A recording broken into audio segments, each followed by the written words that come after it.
नमस्कार दोस्तों।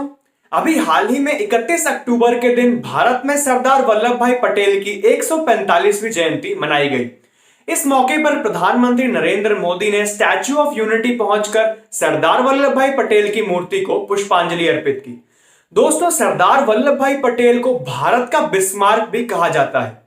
तो आज की इस वीडियो में हम बात करेंगे कि उन्हें ये उपाधि कैसे मिली और साथ ही उनके जीवन से जुड़े कुछ अन्य पहलुओं के बारे में भी हम बात करेंगे। तो बने रहिए इस वीडियो में अंत तक, और अगर आप पहली बार आए हैं हमारे चैनल के ऊपर तो सब्सक्राइब करना ना भूलें, क्योंकि हम ऐसी अमेजिंग वीडियोस लाते रहते हैं। आजादी की लड़ाई के मजबूत स्तंभ और भारतीय राष्ट्रीय कांग्रेस के अग्रणी नेता श्री वल्लभ भाई पटेल का जन्म 31 अक्टूबर 1875 को गुजरात के नाडियाड में हुआ था। वे बचपन से ही बहुत स्वाभिमानी स्वभाव और कुशाग्र बुद्धि के थे। हालांकि उनकी शुरुआती स्कूली शिक्षा में तमाम अड़चनें रहीं और उन्होंने 22 साल की उम्र में मैट्रिक की परीक्षा पास की थी।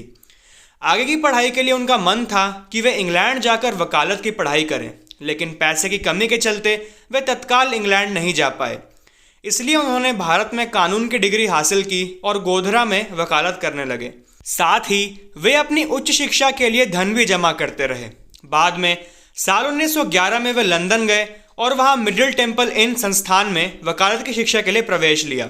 चूंकि पटेल कुशाग्र बुद्धि के थे, उन्होंने 36 महीने का पाठ्यक्रम महज 30 महीने में पूरा कर लिया और अपनी कक्षा में पहला स्थान हासिल किया। इंग्लैंड से लौटने के बाद पटेल अहमदाबाद में रहने लगे। वैसे तो वे शुरुआती दौर से ही सामाजिक कामों और आज़ादी की लड़ाई से जुड़े मसलों में भाग लेते थे, लेकिन गांधी जी से प्रभावित होकर उन्होंने काफ़ी सक्रिय होकर राजनीतिक कामों में भाग लेना शुरू कर दिया। आज़ादी की लड़ाई में सरदार पटेल का सबसे पहला और बड़ा योगदान 1918 में खेड़ा संघर्ष में देखने को मिला। खेड़ा आंदोलन में किसानों को संगठित करने का सरदार का अनुभव साल 1928 के बारदौली सत्याग्रह में काम आया। बारदौली सत्याग्रह के दौरान ही पटेल को सरदार की उपाधि मिली। लंदन गोलमेज सम्मेलन के नाकामयाब होने के बाद साल 1932 में गांधी जी और पटेल को गिरफ्तार कर लिया गया।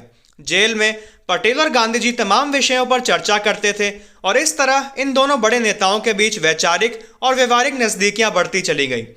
साल 1934 आते आते सरदार कांग्रेस के शीर्ष नेताओं की कतार में आ चुके थे। बंटवारे के दौरान गांधी जी ने कहा था कि रियासतों की समस्या इतनी जटिल है कि इसे केवल सरदार पटेल ही हल कर सकते हैं।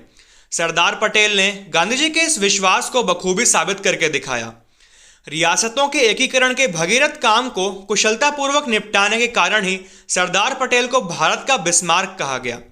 स्वतंत्र भारत में अखिल भारतीय सेवाओं की व्यवस्था शुरू करने का श्रेय भी सरदार पटेल को जाता है, जिसके चलते उन्हें भारतीय प्रशासनिक सेवाओं के संरक्षक संत के रूप में याद किया जाता है। 15 दिसंबर 1950 को दिल का दौरा पड़ने के कारण ही वे हमेशा हमेशा के लिए संसार से विदा हो गए। सरदार वल्लभ भाई पटेल का पूरा जीवन देश की सेवा में समर्पित रहा। भारत की एकता के सूत्रधार और राष्ट्र निर्माण में सरदार पटेल द्वारा किए गए अमूल्य योगदान के कारण देश उन्हें हमेशा नमन करता रहेगा। तो दोस्तों, इस वीडियो के लिए बस इतना ही। मिलते हैं अपनी नेक्स्ट वीडियो में, तब तक के लिए गुड बाय और जय हिंद।